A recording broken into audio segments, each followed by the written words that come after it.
China may be one step closer to attacking Taiwan, staging massive military exercises miles off the Taiwanese coast. The dragon, as we speak, is breathing fire, and on target is Taipei. The tension between China and Taiwan has been building for decades, and there is still no sign of an end to it. The issue centers on who has the right to claim sovereignty over Taiwan. Taiwan insists it is a sovereign entity, while China maintains Taiwan is an inseparable part of its territory and wants to reunite the two as one country. Joseph Wu said that Beijing's military drills, missile tests, cyber attacks, and economic restrictions were all part of an attempt to weaken public morale in Taiwan, implying that China was preparing for an invasion of Taiwan. Fears of a conflict involving China, the United States, Taiwan, and Washington's allies in the area have been growing as tensions in the Taiwan Strait have risen sharply. Now let's see why China got angry. What did the U.S. do? What is China's plan to tackle the situation? Why won't China invade Taiwan anytime soon? Can tensions be diffused? China's rising global assertiveness and deliberate objective of reunification with Taiwan have only added layers of complexity to the issue in recent years. The Chinese government has tried to convince Taiwan to recognize its sovereignty using a mix of economic incentives, diplomatic pressure, and military terror. Meanwhile, Taiwan's leadership has been working to improve the country's image abroad and strengthen connections with other nations, particularly the United States, which has been a reliable friend for decades. Recently, tensions rose after a visit of Nancy Pelosi, the then U.S. House Speaker, to Taiwan in August 2022. Ties between Taiwan and China abruptly worsened. Ms. Pelosi's visit was considered extremely dangerous by Beijing. Analysts in China and the United States agree that China's recent military drills prove Beijing doesn't need to invade Taiwan to control it. Rather, it can suffocate the self-ruled island by shutting off its access to the outside world. Live-fire drills and missile launches were among the first activities of the People's Liberation Army (PLA)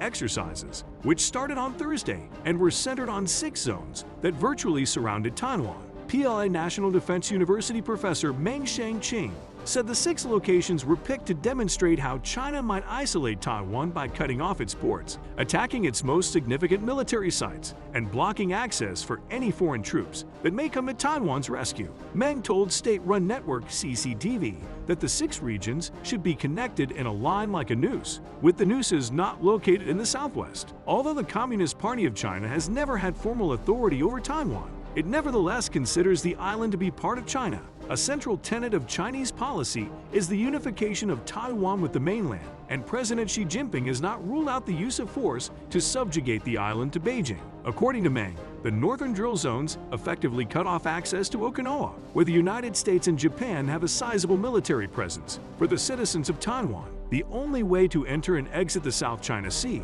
as he put it, is via the Bashi Channel, which the PLA has shown it can control in the southern regions. He also said that in the east, Chinese soldiers demonstrated the effectiveness of Chinese missile fire in driving Western vessels away from Taiwanese seas. On paper, the military balance overwhelmingly favors Beijing. China spends roughly 25 times more on its military than Taiwan, according to estimates from the Stockholm International Peace Research Institute, and has a clear conventional lead on everything from missiles and fighter aircraft to warships and soldier numbers, not to mention its nuclear weapons, a trigger for long-planned exercises.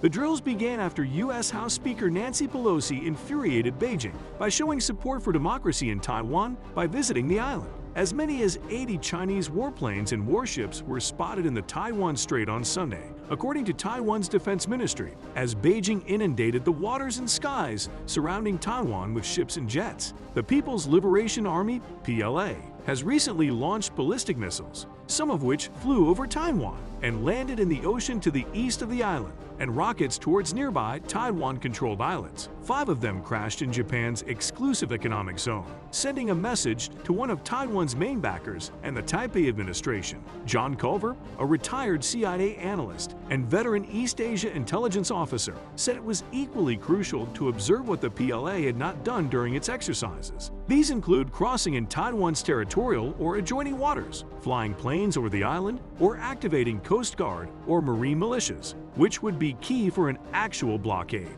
Why China will not invade Taiwan soon?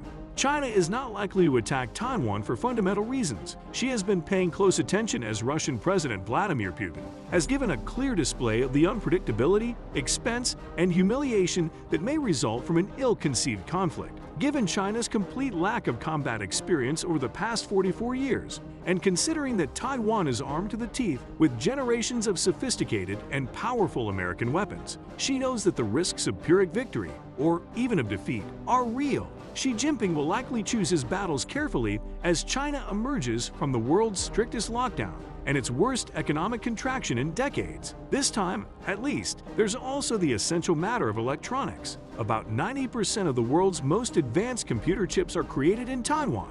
Aware of the danger this generates, China, the US, and others are striving as swiftly as possible to decrease the risk of economic disaster that would occur if that production were substantially delayed or even stopped. But self-sufficiency in chip manufacture remains years away for any nation. China is unwilling to risk war that would leave its economy without access to the 21st century's most vital economic resource. Both Taiwan and China have numerous reasons to avoid a war that might kill tens of thousands, ruin their economy, and even escalate to a nuclear clash with the US and its allies. The general agreement is that Beijing will continue attempts to dominate Taiwan via military threats, diplomatic isolation, and economic incentives. Equities in Taiwan have lately touched historic highs. Could war erupt over Taiwan? Analysts in the United States are quite concerned that a war may break out as a result of China's expanding military capability and aggressiveness, and the worsening of cross-strait relations. Such a dispute might spark a war between the United States and China. This is due to the fact that neither China nor the United States has ruled out using force to protect Taiwan in the event of an invasion by China, and that Taiwan's reunification with China remains a contentious issue. According to a report, PDF, from the U.S. Department of Defense in 2021, the People's Liberation Army, PLA, of China is likely preparing for a contingency to unify Taiwan with the PRC by force, while simultaneously deterring, delaying, or denying any third-party intervention, such as the United States. Can tensions be diffused?